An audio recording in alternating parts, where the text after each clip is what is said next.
Evening. Thank you for joining us. Thank you for joining me. I am Leanne Zisa and I am going to be your host for tonight. I am one of the coordinators for CloudForceSky community, and we bring you this webinar this Wednesday and many other Wednesdays.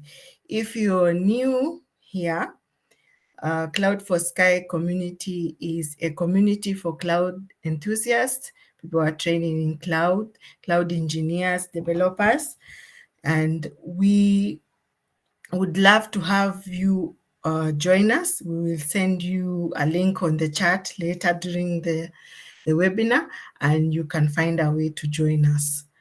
Today, we have a very special guest. He is one of our members, and his name is Daniel Clement. Daniel Clement is a cloud engineer, and he has an objective to develop very robust application architectures. He has a very strong interest in developing highly secure and scalable technologies. His expertise is in designing systems that meet industry standards. So he will be talking to us about architecting, and I want to welcome him to take over. Daniel, are you ready? You're on mute. Hello, can anyone hear me? Yes, Daniel, we can hear you very clearly. Okay. Thank you for joining us. You're very welcome. Thank you very much for such a second opportunity again. Yes. And yeah, we're going to have a beautiful section today, and it's going to be a bit long than our 1 hour. So just hold tight and just enjoy the ride. Okay, let me share my screen. So most appropriately, what we're going to talk about today is not only cloud architecting, okay, but also, can you see my screen? Yes, we can see your screen. Okay, so we wouldn't be talking only about cloud computing, cloud architecting, but we'll be talking about how to design um, scalable solutions for business use case. And we're going to have a demo today as we go along. So whatever we're going to talk about today is about the mindset of cloud architecting. And we need to, in any way, as cloud engineers or cloud enthusiasts or people learning cloud, there will be a point in time that you have to not only be behind the engineering part of things, but you also have to bring up solutions, how to you speak to business use case in terms of how a solution must be built. So our agenda today would be system design, looking at some system designs, web architecture framework, types of design. We'll be having a demo and also questions and conclusion. But this particular slide has a whole lot of information that I'll be sharing with the community so that they will look at it and it will help them. So in cloud architecting, you must know that there is no right or wrong design. Okay. The only thing is that you are the person designing it, as an architect designing it, should tell the business owner why you are using that particular service or you are designing that particular service to solve their particular problem. Okay. And you're going to factor so many things, or there's so many factors that you have to put in place in order to do what? To come out with a solution that suits their business use case. So who then is a solution architect? So a solution architect is someone who is involved in designing, building, and also maintaining scalable and reliable system using the AWS services.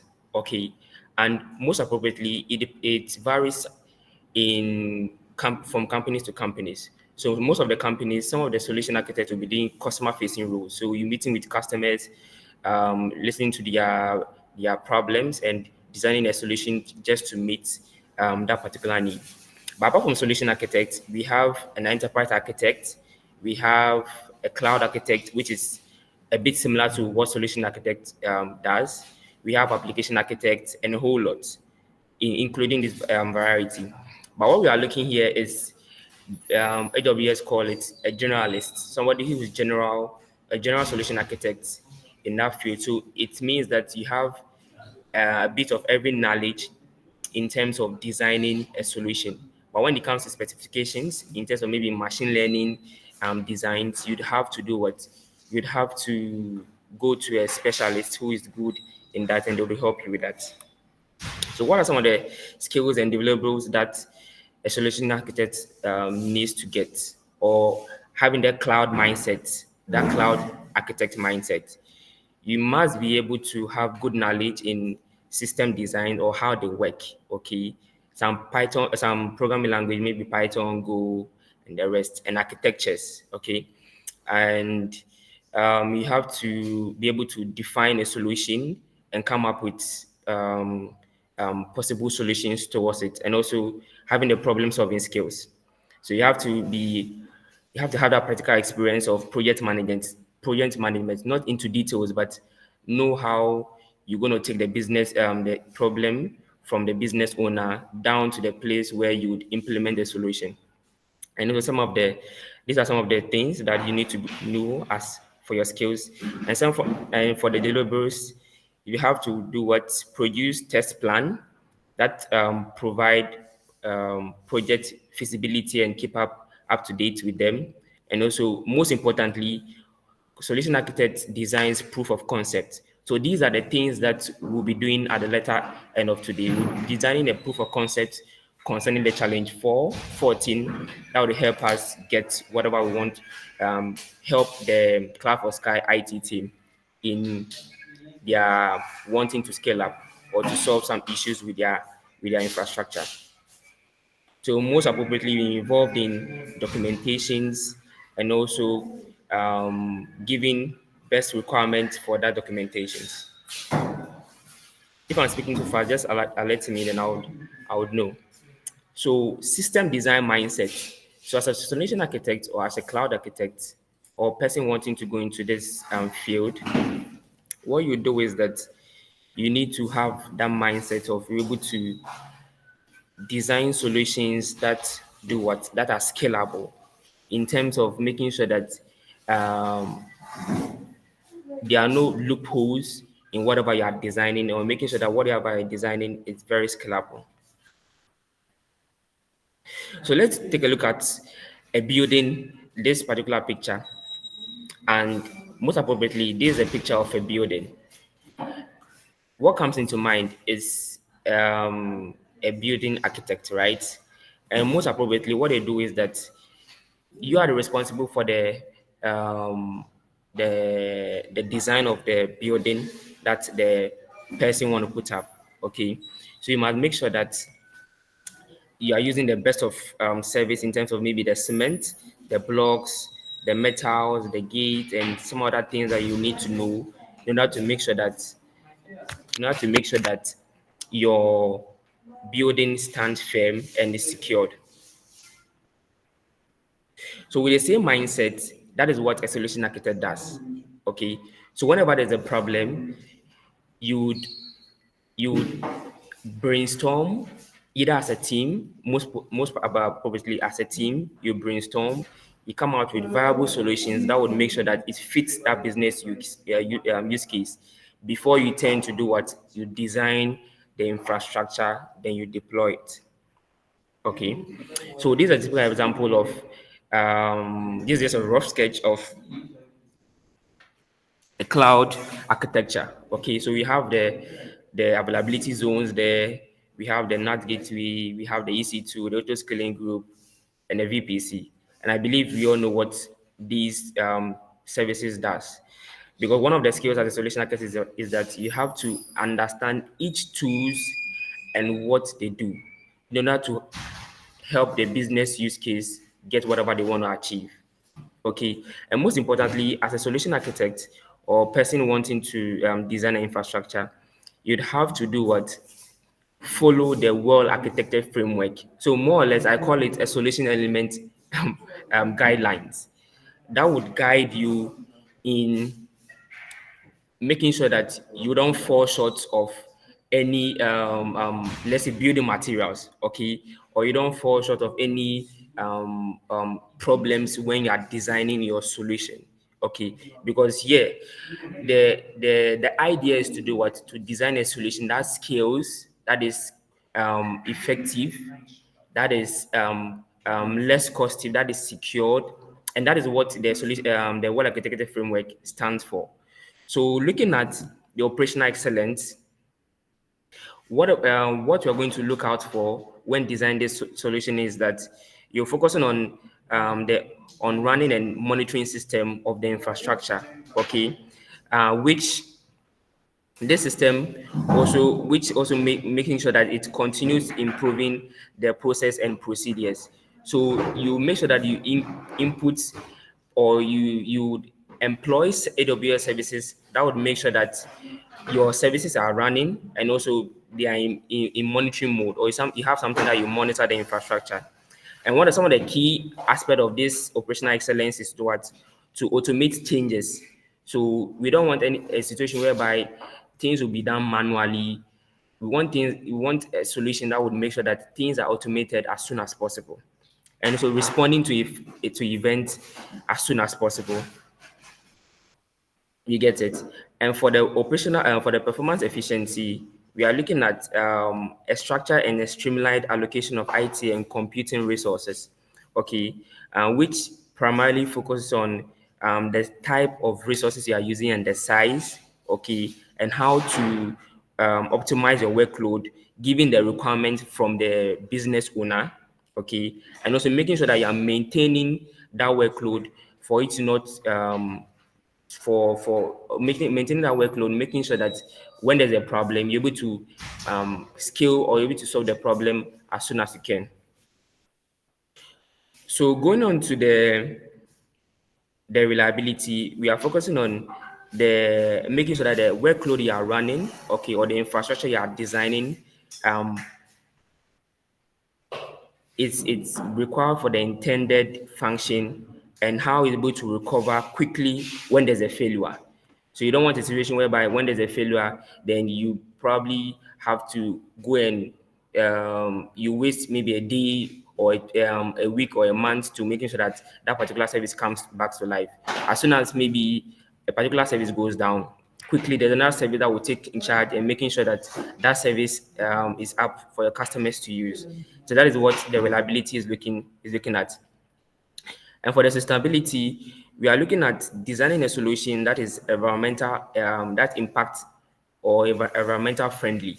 You get it? So you look having that architectural mindset and understanding the services as a solution architect of AWS, okay, you're able to come out with a services that would best fit in making sure that your architecture is viable in terms of sustainability of the environment. So you're looking at the maximizing utilization to minimize required resources and reducing downtime's impact. Okay, but when you come to security, you're making sure that you are putting up resources that would make sure that if there's an attack from maybe a DDoS attack, okay, AWS Shield or Advanced Shield is able to take control of that. Or when you are controlling the traffic from using a HTTPS, okay, you make sure that your web traffic, most appropriately, you make sure that you include your web application firewall, which is WAF, to making sure that you protect that service against attacks. Okay, and for cost optimization, you are making sure that all services that you've employed in this architecture, you are making sure that they are cost effective. So when a business owner comes to you, this is our problem, of which we're going to look at it very soon, and this is what we have. Okay, and you want to design a solution, maybe they have thousand US dollars, and your solution is 2,000 US dollars. How would that solution be viable for them? Even though you proclaim to be to make that solution to be the best of all solutions or all that, but this is what they have. So how can you help them? So you might make sure that you choose services that would suit their business use case, whilst bringing down their cost. So looking at the types of designs, okay. So most appropriately, we'll look at high level. We have two types of design, which is a high level design and a low level design. So this is one of the architectures I designed for a hackathon competition in terms of an AI. So we had to implement AI to it, and making sure that making sure that we leverage on that in achieving what we want to get. Okay, that's to prevent sextortion. Okay, so this is what this is what I designed. Okay, and it helps us serve our business use case. Somebody might also come and say, okay, design is okay, but in terms of cost, it's very costly. After the assessment, we should take this off and put this there. You get it? It doesn't mean that what I've done is wrong. It means that the person wants to do that in order to maybe save cost or suit the business use case, or tailor it to whatever he or she is looking for. You get it? And most appropriately, for the low level design, this talks about the in details process that you would have to describe, or you have to design as a solution architect for the business owner, or for the particular project. Okay, and I have a real world project which we worked on. I pray my company guys are not here for them for me to lose my job, because I signed an NDA for them. But I'm going to speed through the document for us to see how things are in real life. Okay, so let's go into that quickly. Let me see. Let me see. Okay. So I removed some of the details out of it. So this is my part of the document. So as you see, it's internal. So you have to give the introduction of the documentation, the scope, the requirements. This is the technical documentation. As a solution architect, you have to write those things in addition to your designs. Okay. So your requirement status. So whatever you have done. Okay. Your status and the comment. Okay, your solutions and alternatives. Okay, and what again? Your architectures. Okay, you list the tool that you used. So this is the main diagram. Okay, and the tools and the services and what they do in there. There is the low level design, of which I will click on it and we'll see. Okay, so this is a low level design. These are some of the simulation and camera that we used. Okay, this is the pipeline the resource of the pipeline we used, the front end and the back end information, Route 53. Okay, sorry for scrolling very fast. I can't leave it too long. Implementations. Okay, so we use CloudFormation to perform these tasks. Okay, and this is for the amplifier. Okay, what again? Um, I think that is all. These are all code. Okay, so further configurations, summary, and some of the things that you did that you have to put in meanings to it. Okay, and your reference. So this is a typical use case that a solution architect has to design, and making sure that you attach it to the solution, your architecture that you designed. Okay, so in terms of the low level design, this is what I wouldn't keep it for so long. Okay, so this is what we are looking at. You get it? I wouldn't explain. This is what we are looking at. Okay, and yes. So going back to the slides. Oh, sorry.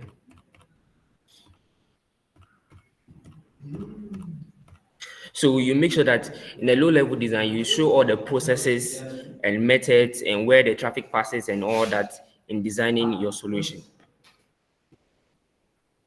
So now we are going into the demo. But before we go into the demo, let's look at our. Because of time, now I'm a bit in a haste, but just pardon me. If I'm going too fast, just let me know for us to address issues. Okay. So for our challenge, okay, what let me read the challenge. So the problem statement. CloudForceSky, a company, a leading provider of the cloud services, is experiencing significant performance bottlenecks and reliability issues in the current infrastructure.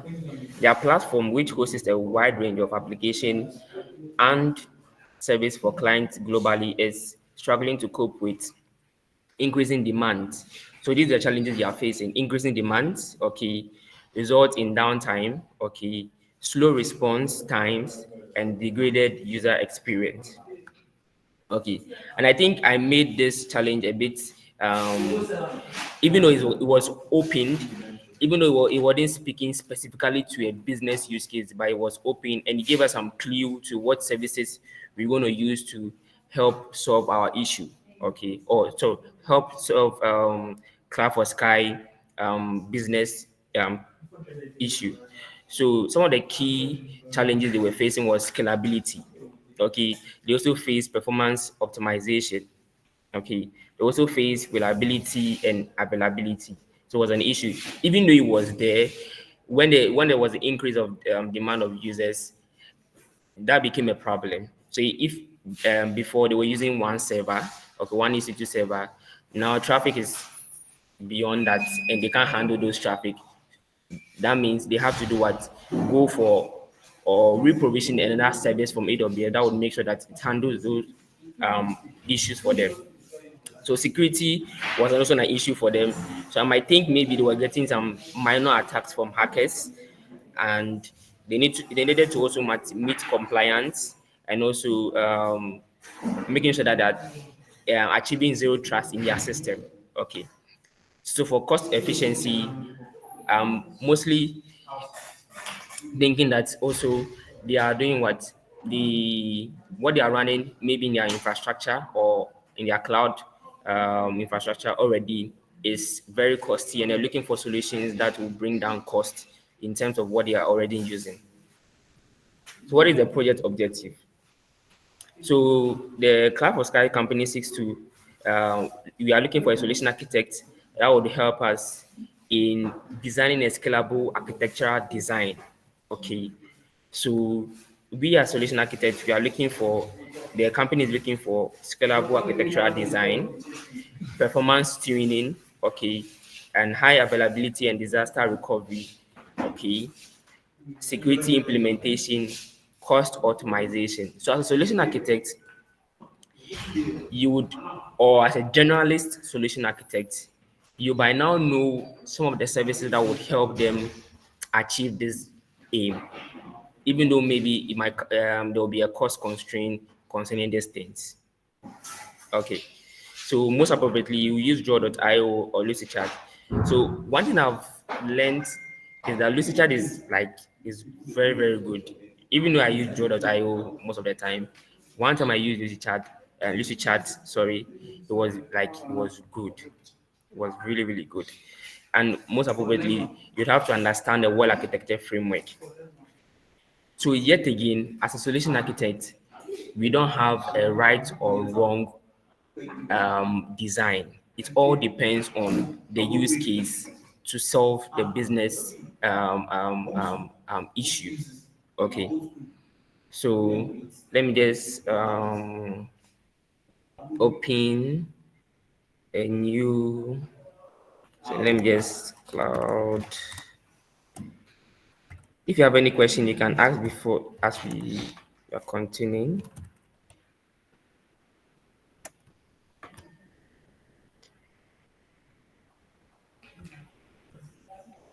Let me just save it on my device. Okay. Let me see it on.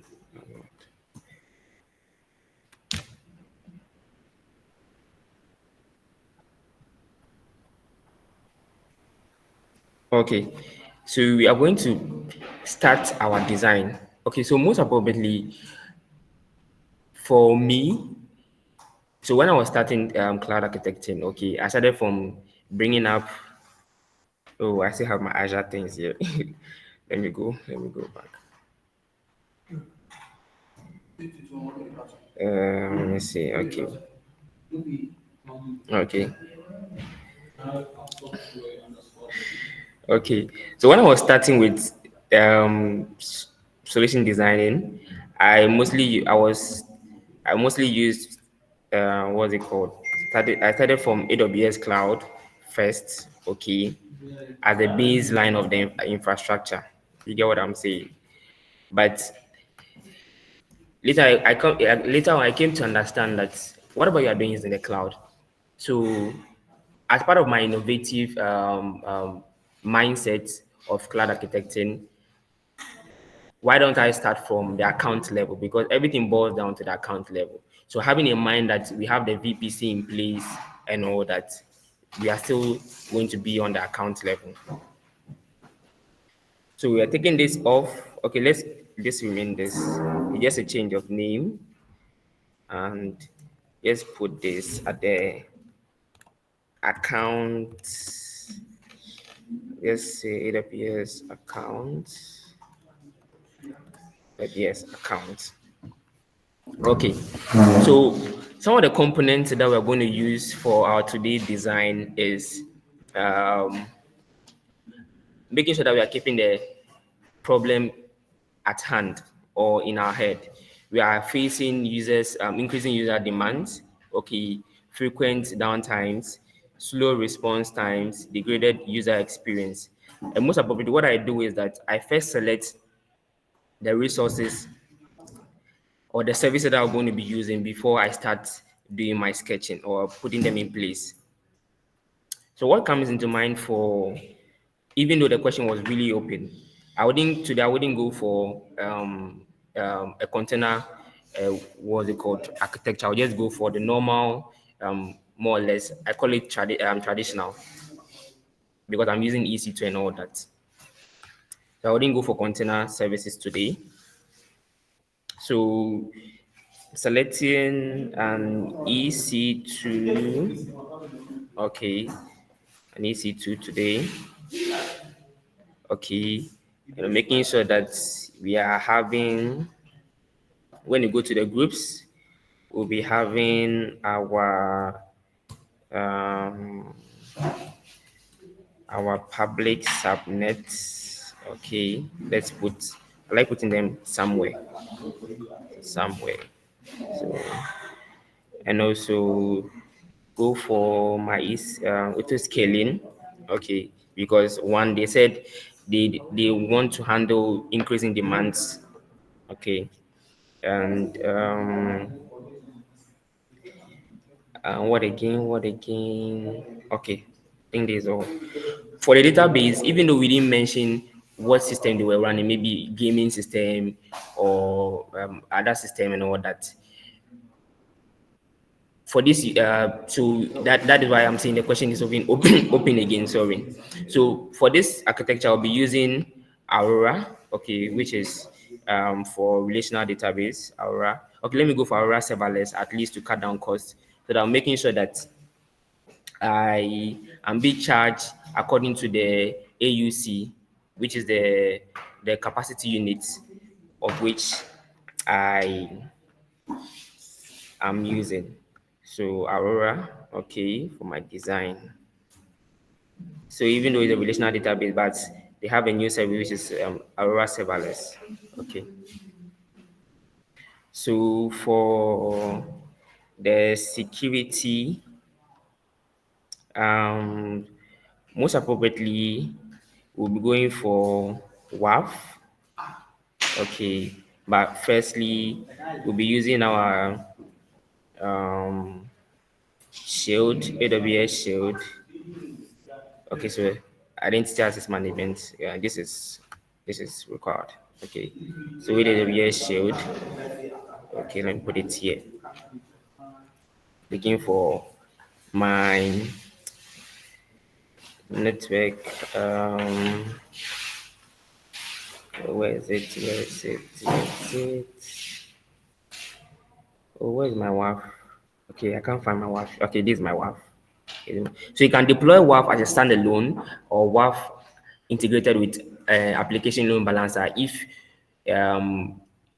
depending where you want to put your service, you want to put the service. So if you want you are making sure that you are expecting within the service, you're expecting what's it called?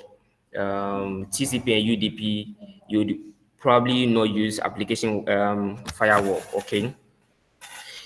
But because we are using, our company is based on a web, using web application, we are using web application firewall, and we're integrating it with application load balancer, making sure that whenever the traffic increases, it also the protection also scales along as the traffic also increases. We are not deploying that as a standalone because standalone one, even though it's we have the total control of it, it's also costly. So we're looking for a solution that is also less costly and also perform that function. So let me see. We wouldn't use network firewall is very expensive, but I'm tempted to use it. Okay, let me use it. But network firewall is very expensive. Let's take note.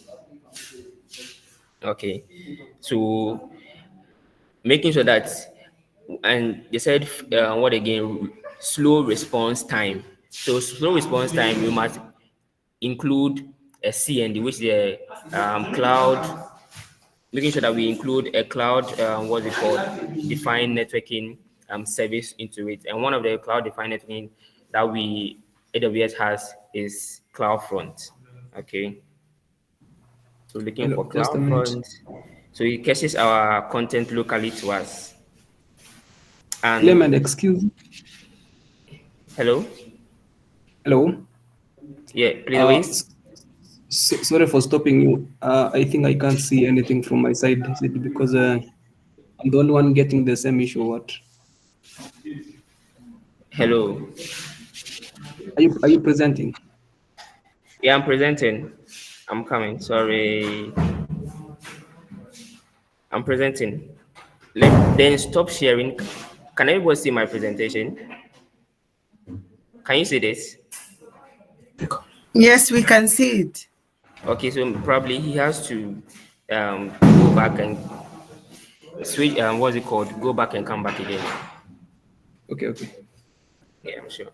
So we want to cache our content closer to our users. So imagine, so CloudForceSky originally is in Kenya, okay, and somebody in, let's say, Tonga, which is somewhere at Australia, an island at Australia there, but we want to access our service. Look at how the traffic is going to jump through so many hops from router to router to get to Kenya before it gets back. So we want to deploy a cloud front closer to maybe Australia than one at South Africa so that the response time to the user would be very fast. So that's the use of CloudFront. And should we use Knuckles network access control list? Okay, for this design, I will not be using it, but I presume it's in there, okay, of which I would include in there. But I don't have to show everything in one architecture. Route table, of course, is in there, so don't worry about it. The internet gateway is in there. Okay, let me just put it here. Okay, internet gateway, but it's in there. That is why we are designing a high level architecture. What again do we need here?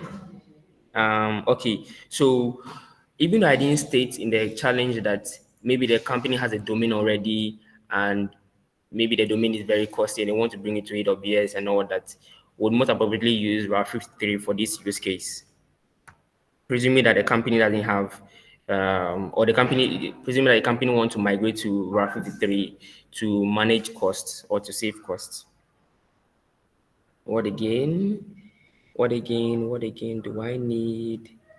Um, Increasing user demand. Okay. Frequent downtimes. Okay. And okay. So let's look at the cache system. So most appropriately, in order to relieve, even though you are running on serverless, somebody might also go with, I wouldn't put Redis on my work on the workload before my database. But for this use case, I'm putting Redis so that it will additionally save because in terms of any services that a user want to access would be first checked up in Redis before the DynamoDB gets that traffic. So Redis, let me see my database. What I can see, okay, I can see my Redis. Okay, let's put it, okay, this Redis, most appropriately, Elastic Cache Redis. And what again? Um, let's find a user. Okay, most appropriately, let's type user here. Okay, so the user will be called, I have a name for the user. It'll be called Jerry. Yes, the user will be called Jerry. Because Jerry likes surfing the internet too much. So in this architecture too, you can also add your your pipelines in addition to it. Okay, whether your code build, your code deploy, your code commit, okay, into it. But wouldn't for this use case, we wouldn't add it to it. But we presume that our developers would be using Terraform or CloudFormation to deploy our infrastructure. So having done this, okay, then I come to how I'm going to do what. Oh, let me bring up Lambda and let me see where I'm going to use Lambda. Okay, I think it's in compute. Yeah, it's in compute. Rather than the compute. And for the EC2, you'd have to also know which type you are using. So whether you're using reserved, you are using spot instance, all this is just to what tailor to the business use case and also do what save costs. Okay. So I think for the security too, we'd also put KMS, okay, for the key management system, making sure that our credentials and our secrets are all safe. Let me just type these things. Think. I don't like this design. That is why sometimes I don't like typing these things. Um, um, Let me see. Let me see. Okay. Yes. Yeah. That's okay. So for now, we're good to go. Probably when you continue, we would get things done. So yes, application load balancer. So yeah, B. I don't know.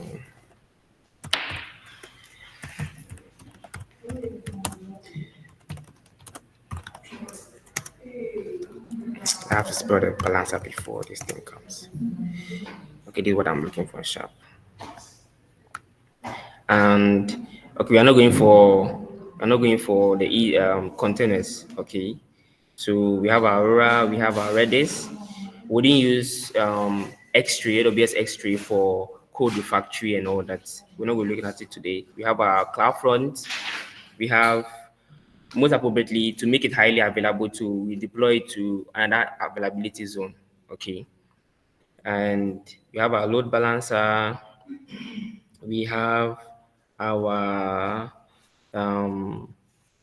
we do also have to incorporate our backups and disaster recovery. Okay, so one thing you can use CloudFormation or Terraform as a disaster recovery plan so that whenever anything happens, you also save a copy of that state so that you can redeploy it to a new environment or to a new account. Okay, For data encryption, we have management, which is the KMS. We have AMI. We have we can either include threat detection, which is guard duty, more or less to leverage on machine learning to detect threats before we get to know of them as a user or as a account administrator. So most appropriately, administrators would manage their accounts. Okay, but some use case too, the solution architect goes down in managing the account after deploying everything. So for incident response, yes. So for compliance, we might also look at cloud trail, okay, and cloud config to get our history, making sure that we're meeting up to compliance. But for this use case, we're going to use only cloud trail. So let me just type it here. Cloud trail. Yes, this is the one I'm looking for. Okay. So let's see whether we are almost done. So for costs, you can either use reserve, spot, instance, or dedicated, depending on your money and all that. And also, most importantly, resource tagging, making sure that every resource that you deploy, you target so that you know which service is going to which service. Okay. And mostly you also make sure that you include your cost explorer and the rest, all the cost services that would help you achieve this aim or the business use case for this particular problem. So let's go into designing right now. Okay. So after selecting all my services, then I start to structure things in place. Okay. So most appropriately, I'm going to reduce all the sizes of the images so that um, one of them wouldn't be a problem.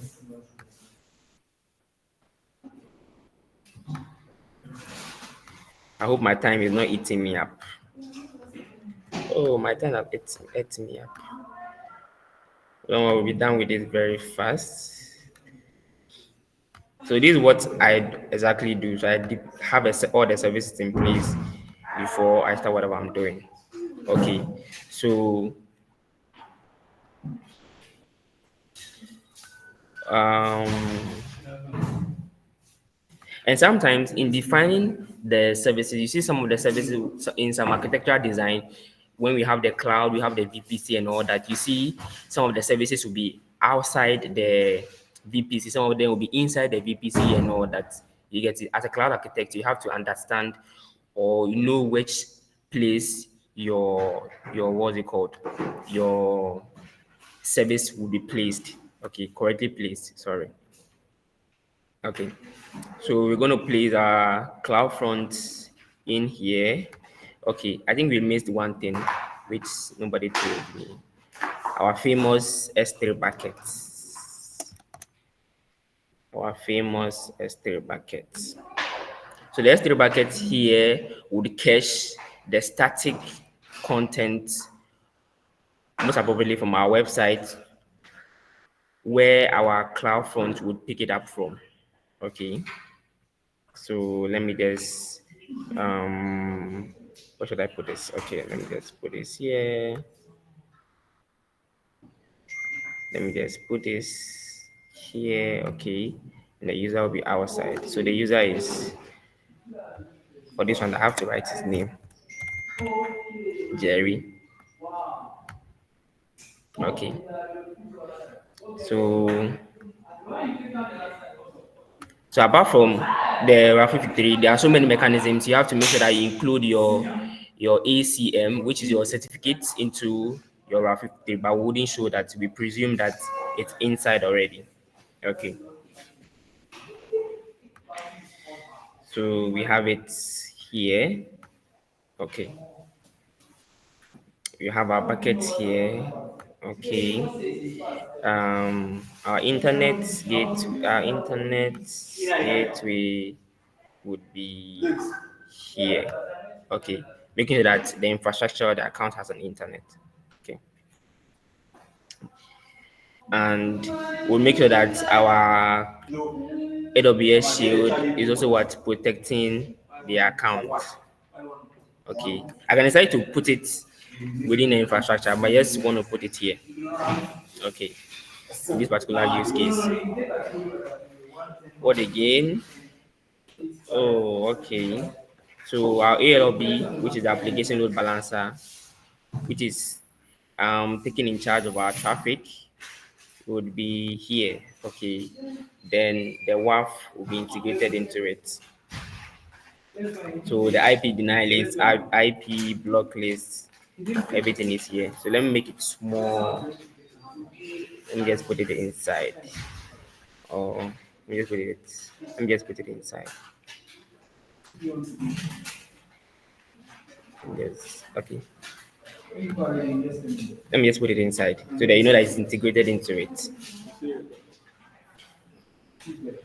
And what again? The cloud trail would have to is protecting what is taking the API logs and monitoring the activities of our accounts to put it at account level. Okay. And mind you, I can refactor the code into the normal ones that we normally see: availability zones, then EC2 here, another EC2 here, then an ALB, what's it called? Standby, what's it called? Database, and also standby database. You can also define it. You can also define it that way. Okay. But I choose to do it this way. I don't know for whichever reason. I feel sometimes that one it takes a lot of space, and doing this one is just simple. So this is a KMS, okay, which is your key, protecting your secrets, the account, okay, and your network firewall, which is very expensive though. So also protecting your accounts, okay, so your TCP, your UDP traffic, and all that, yeah. Your AMI, so identity access management. So who should access what and who should not access what's in charge of it. Okay. I'm doing this just to make sure that we close early. I think our time is even up. Okay. So for the we'll have to put this on the okay, yes, public subnet. Okay. That means I have to push this here. I have to push this here. Okay. And this will come here. Oh, I forgot my NAT gateway. Okay. So NAT gateway is very expensive. Okay. So in place of that, you can use NAT instance, which is less expensive. So it depends on the business use case again. Okay, then you choose which one you want to use to save costs. So for this, let's since we are the leading cloud provider, that is why I'm designing this architecture. So and mind you, this architecture is used for so either is not best fit for small scale industry because they're going to incur a lot of cost. Sorry. So this is for medium scale enterprise. Okay. So this is for medium scale enterprise.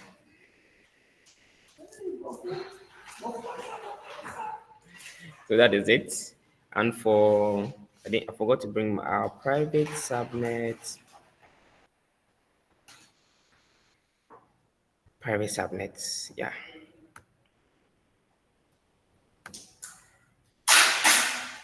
Okay. So our private subnet will contain our EC2. So our EC2 is using I don't really know what it's using though, but okay. What is using most probably since we are a leading cloud provider and we have money, we are using a dedicated host. We are using a dedicated so even though it's very costly, no, dedicated is very costly. So we need to use reserve instance. We have what's it called, a plan. So what I'm saying, I'm thinking about how to design a scalable solution on this business use case. You get it? So what I'm saying, just This is what goes in, or this is how you contemplate in achieving that aim. So after designing, you present it, they evaluate it, it's not good, you go back, redesign, come back. That is how it is. So reserve instance. So this use case, let's use, because we can't use spot instance, because for spot instance, anything can happen and would lose our data. Okay, even though we have the ELB, what's it called? Sorry, EBS, which is elastic block storage in our EC2, making sure that our data is persistent. So we use, just on the cost side, we use a reserved instance. Okay, to design this architecture. So let me just tell some of the names. So we'll be using C6G instance. You don't have to keep all these instance in your, like the instance styles and everything in your head. You get it. You're always able to research it and all that. Before I forget, let me just share this link. Okay, it contains. Oh, did I delete this thing? Oh, I deleted this thing. God. It contains additional architectures that you can also look at and also see their solutions and all that. Now, maybe I'll search it up and show it to you. So for the DB, we are using serverless, okay, and we we all know, or for this particular architecture, even though you are not showing the security group, okay, and the NACL, which is the network access control list, they're all in place. So we have to put our EC auto scaling in the, let me just put it here. Okay, so these are auto scaling. And let me just take it a bit higher. Um, let me put it here. Okay.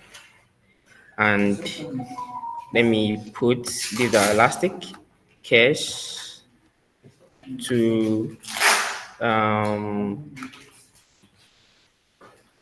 reduce the workload on our EC2. So let me push this a bit higher so that we have space. So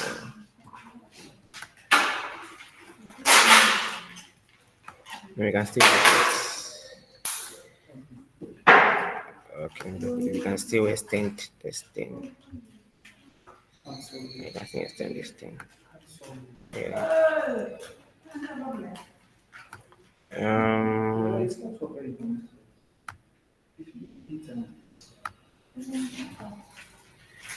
can still extend this. Okay. So I'm gonna put it here. Okay. I think it's too much big. Okay. So little by little, our architecture is coming into place.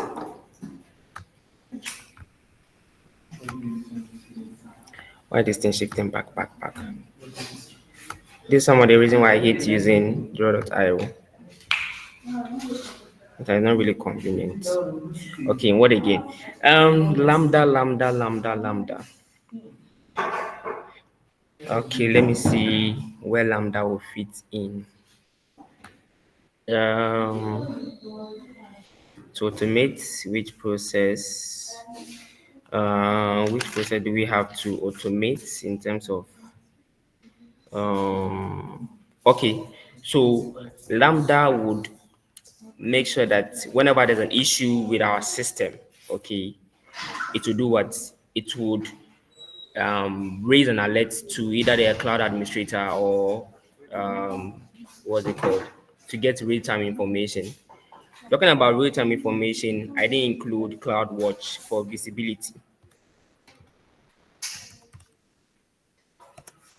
So CloudWatch for visibility, I think maybe somebody would have prompted me when I was done.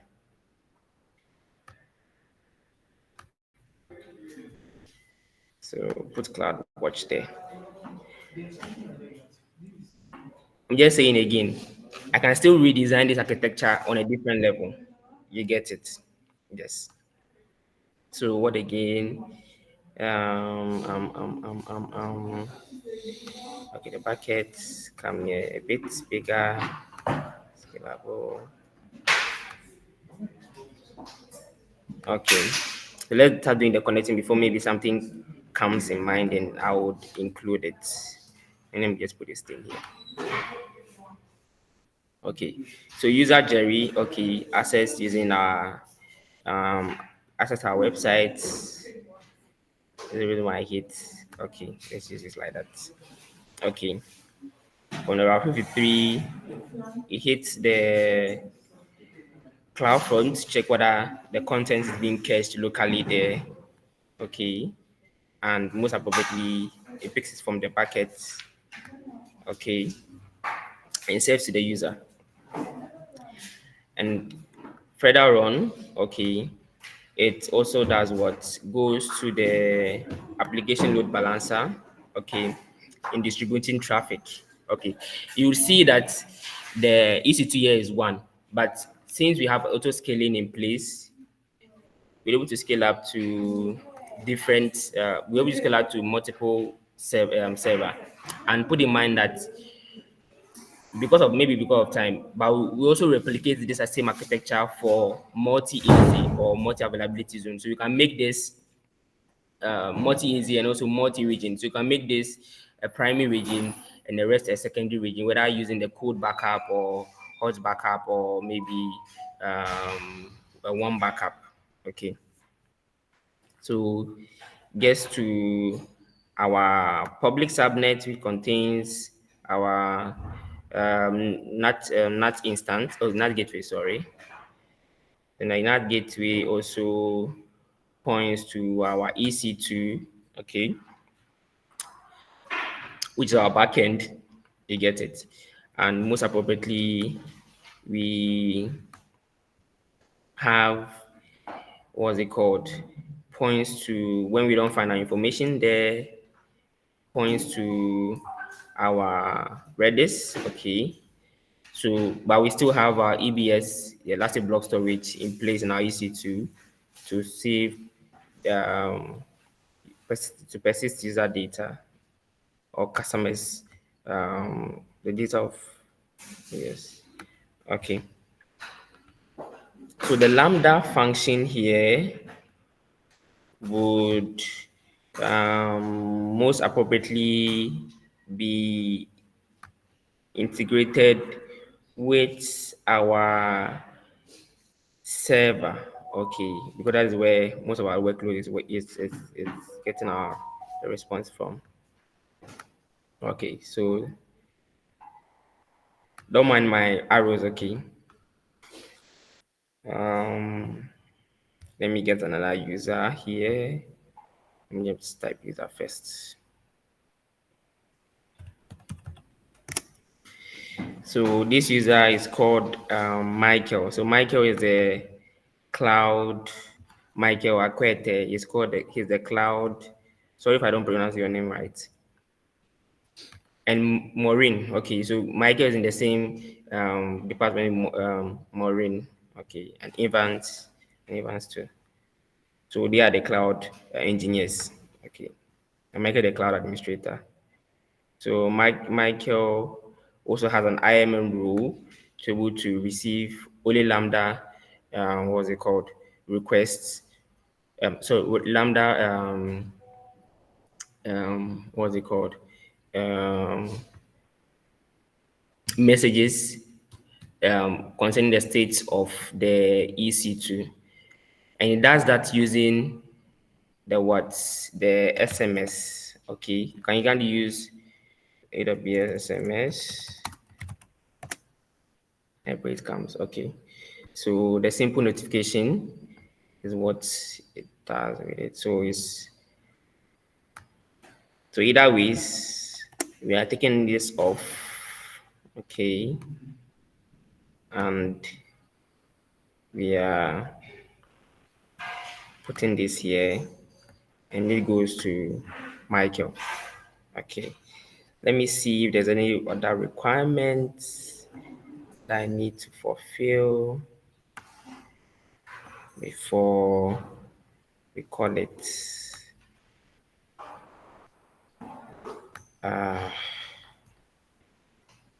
Oh God. Oh,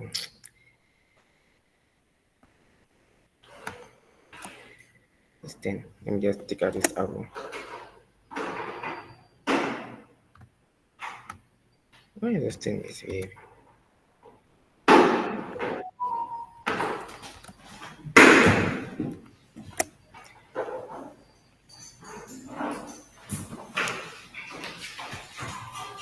Okay.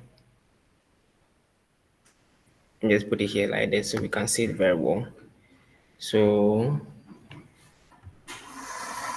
easy to, so most appropriately we are scaling up, let's say like 5 instance when things get really critical. Okay, let me see. Yep. So let me see whether there's another thing. Yes. So this is what we're able to come up with for today in terms of meeting up to the increases demand, okay, or improving user experience, okay, increasing the slow response times, okay, frequent downtime probably has been achieved with the auto scaling group, okay, of the EC2 instance, okay. And increasing user demand also auto scaling group has done that. And most appropriately, we deploy this also on a multi-AZ to do what? Which has a standby Aura database to do what? To save the infrastructure in terms of any attacks. Yes. So if there's anything that I can think of which I'd have to still restructure everything nice because it's not looking nice to me. It's still looking weird. This is how far we've come today. Thank you very much. Oh, sorry. I think I didn't finish my slides. It's not going to be anything. I'm coming, Patrick. Patrick, I'm coming. So I think there's so many questions that will be asked, and there are so many things that we didn't even talk about. So resource groups and all that. So I'll be sharing it with the community for us to understand. Okay, thank you. Questions? Yes, Mr. Patrick.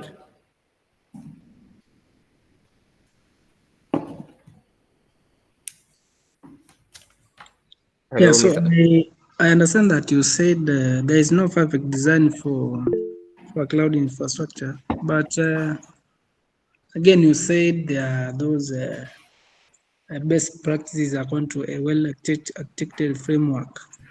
Yes. So I think that statement, to some extent, sounds a bit contradicting. Okay, so let me explain myself.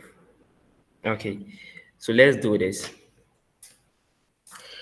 You have, let's say, a company has, you have, let's say, 5,000 Kenyan shillings, okay, and you want to build a house with that 5,000 Kenyan shillings, and someone said he's going to build that same that same building for you for just 1,000 shillings or 1,000 shillings. Someone to say we can build that for you with 2,000 4,000 shillings.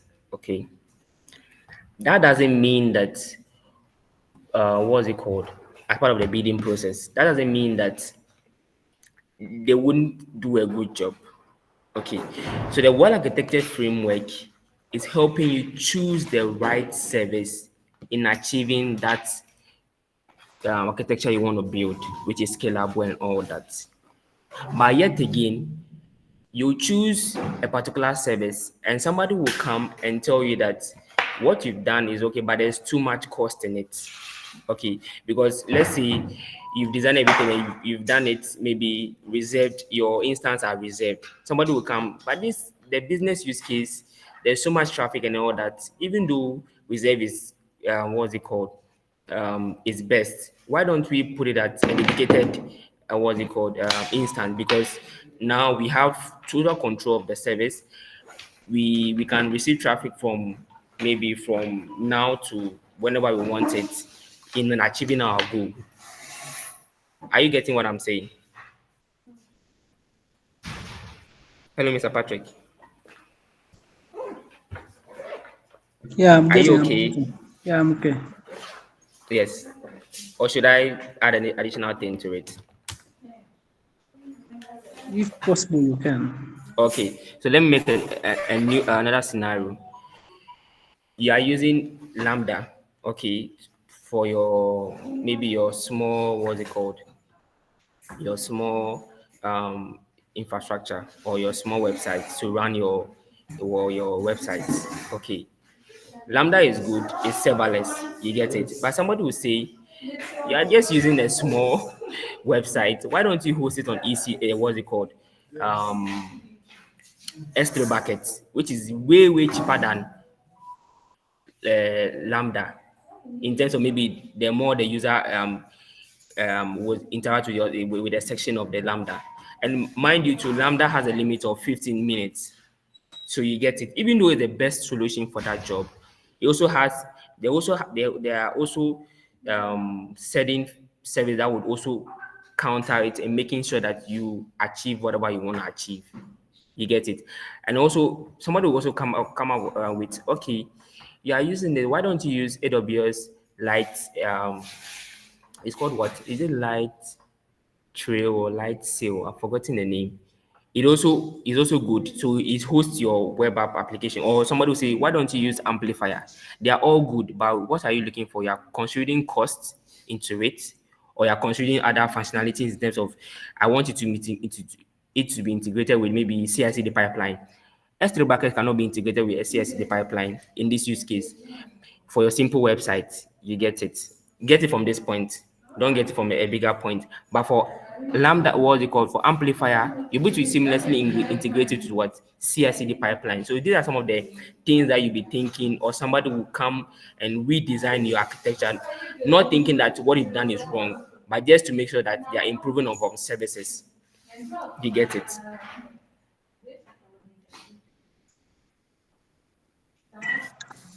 It's okay. It's well explained. Okay. Any other questions? Please ask questions just to make sure that you really understand what's transpired.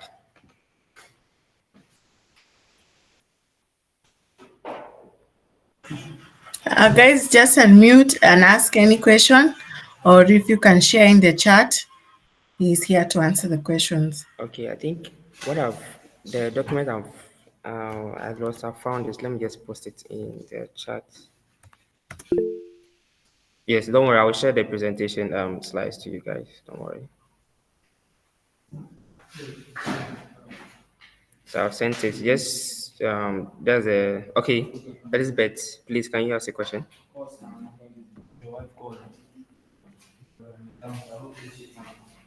Hello, Elizabeth, I'm listening. I have a question regarding Draw.io that you've used. Are there other platforms that one can utilize when they're like structuring the frameworks or the architectures? Yes. So apart from Draw.io, we also have the Lucy chat. Let me just copy it and just paste it in the group so that you can check it out. But for that one, you'd after using the 7 days trial, you'd have to pay for the rest. So it's in the chat. It's also nice. It's very good. I've used it before. It's really good. We didn't face too much trouble like um this one. Okay. So if anybody also wants to, what's it called? Um, um, because we can't use, or we couldn't use 1 hour to actually deep dive into this whole solution, even though we had a fair knowledge about whatever we want to achieve. There are so many works that also need to be done on this. So if we want to also touch base, we touch base on weekends, which I'm kind of a bit free.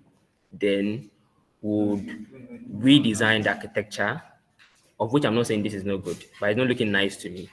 Like in terms of how things are being placed, redesign the architecture, and also, if possibly, write some technical documentations to it.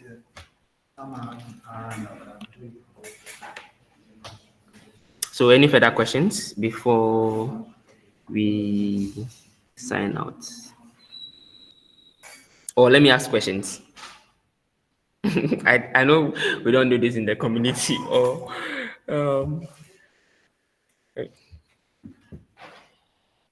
I think our time is past. Okay, Mr. Kelvin. Awesome. First of all, awesome presentation. I loved it. I was actually following. Thank you very much. Good work. Happy to see you come out and share something with the community. So I'll just ask a simple question.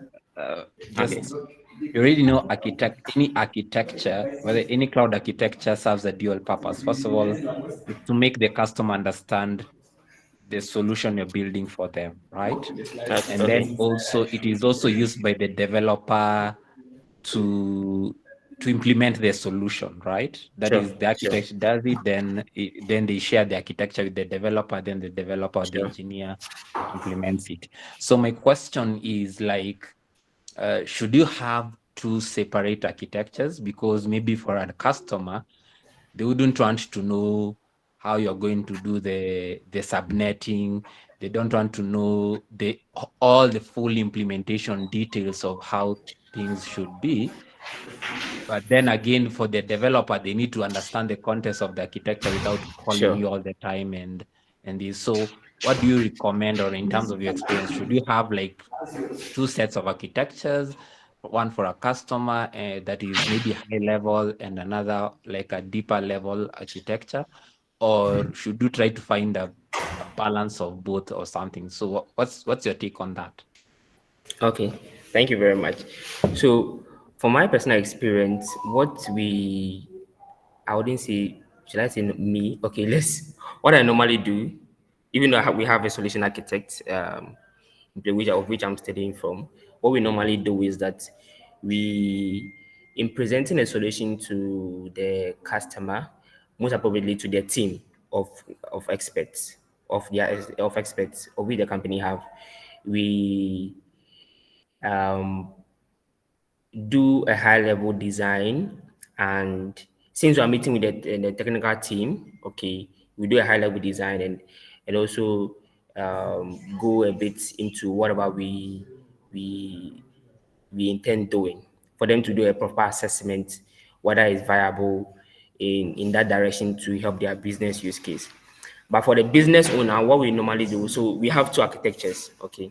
So, but for the business owner, we mostly show them the high level design, and try to make sure that we, narrate technical terms to non-technical terms for them to relate to how the service is supposed to operate, and whatever we are doing to achieve their business goal. So yes, we have two architectures. Thank you. Thank you so much. I love that. Learned Okay. something. Thank you. Thank you so much. Okay.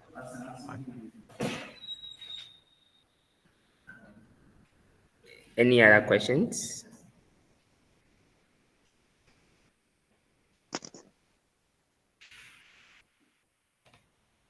I think somebody wanted to say something. Oh, he went off. Uh, Anyone with a question? let me just ask this question: Is most of us new into architecting, or I was, because maybe it's new to you, I was going too fast, so you don't really get the true concept of it, or what is running through your mind? And in addition to it, before you become really, really like you get a position in cloud architecture, you know about before because so this is my story. So I'm just saving space or time for people to just get something before we close. So I think, I learned on YouTube or something like that, that if once you get your solution architect exams right, you're a solution architect. You're able to design solutions and all that. So I said, okay, then I'll try and get my solution architect. I went through trainings and all that. I had my solution architect, understood one or two things about doing certain things. But I didn't know how to write technical documentations. I didn't know how to um, have a granular understanding of a business use case and all that. I was just seeing problem from a bigger perspective, and that was it. I wasn't seeing the minute part of it and all that. And that boils down to the sense of solution architect role is not something which is a 1 year experience or 2 years experience. You get it. Probably maybe you be in a solution architect role or something like that. You get it. But for the most effective, anything from you get a true experience as a cloud engineer and migrating to a solution architect wouldn't be something which is very difficult because by now you know how to engineering stuff, you know the services too well, and you know how to come out with solutions that would make sure that you achieve your business use goal. That is from personal experience. Yes. So a question. He said, Sir, I am new to the concept, but I'm on my path. I think you were clear. Okay. Okay. Sure. So that is how things work. Before you want to get into security, most appropriately I advise that you really know your networking stuff. So starting from maybe a networking engineer or something like that, you might also have different what's it called opinions to that. But I believe that knowing the services and the nitty-gritties of it would help you or make your journey simple when you want to upgrade. And that is it. So somebody is also asking somewhere, is it possible to get a copy of the Cloud for Sky challenge you shared? Yes, we shared it in the page. Okay, it's in the page, so maybe I'll reshare it again, and you get to see it. Yes. So the goal is to keep learning, keep doing project hands-on, and all that. I think one of my LinkedIn posts, I don't know, of late I've liked to design solution more than engineering and do engineering. I don't know for whichever reasons. Maybe I had this because of the mindset that after getting my solution architect exams, I would become a solution architect. I want to still achieve that aim, but as being a cloud engineer is still preparing me for that um, lifetime journey, of which I'm enjoying. So I will leave you with 4 principles that I always work with. Okay, and one is be conscious. Be what's it called? I always forget my life principles. Don't worry. Be disciplined. Okay, um, remain consistent. Okay, be intentional. Yes, truly be intentional about it. The journey wouldn't be easy, but be intentional about whatever you've started and where you want to go to. You get it. The likes of Mr. Kelvin and so many people have also inspired me when I see them doing great things and all that, taking inspiration and also pushing harder in my line of duty. So the last one, dedicated to whatever you are doing. Okay. So these 4 things would help you or propel you to whatever you want to do. I quite remember the time that I was not sleeping, like grueling and all that. You get just to achieve whatever I want to achieve. But here we are today, still moving. Do we have another recap soon? They didn't record the section. I don't know. Sorry, Lisa, did you record the section? Somebody wanted a recap. Yes, it's recorded. Oh, okay, so we can still watch it. Yep. So somebody said, So you did not use NAT gateway because it's expensive. No, we use NAT gateway because of this use case. It's a leading cloud provider, so we must use certain NAT gateway is best used for it. The most appropriately for NAT instance to cut down costs and for small scale what's it called? Used for small scale businesses to achieve small scale businesses goal. You can use NAT instance, okay, but yet again the more the user interact with your service, you find a defect in the system. You get it, and you don't want, most appropriately, you don't want to deploy so many NAT instances just to achieve a NAT gateway what's it called function, just in a mindset of saving costs. Okay, so at some more, okay, so okay, just replied him. Okay, so yes, that is it. Keep learning, keep going higher.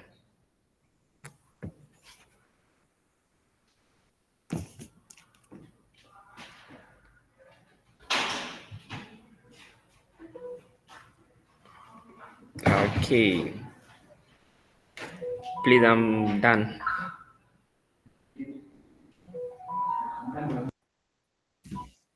Is there anyone with a question before we close? Okay. Thank you, Daniel, for your presentation. I can see there are questions regarding how to join and sharing the WhatsApp group link. To join the community, there is a link that has been shared at the top. I have pinned it. You can fill that form and submit a project or link to a project, an article, or something that you have done in regards to cloud computing, and we'll be able to onboard you to Cloud4Sky community, where there are so many other resources. Every other week, we have challenges that we work on. We have boot camps that we run, free and paid, and we have other things that we do for cloud enthusiasts and for growing personal and career. So if there is no question, I am going to thank you all for joining us. Please join us next week and the other week on Wednesdays. We have webinars. Yes, Daniel? Okay, sorry, just to be a bit biased, okay. Of late, I've been experimenting on Azure for production workload and all that, and it's very beautiful. This is all I can explain. So here's the take. As a cloud engineer, moving forward, in order to become what's it called special among the rest, you must learn different cloud provider services. So be a multi-cloud engineer. That will give you high probability and chance in getting jobs too. But stay focused on one, get an understanding, know whatever is going on there before you try to migrate to other platforms. Sorry, thank you.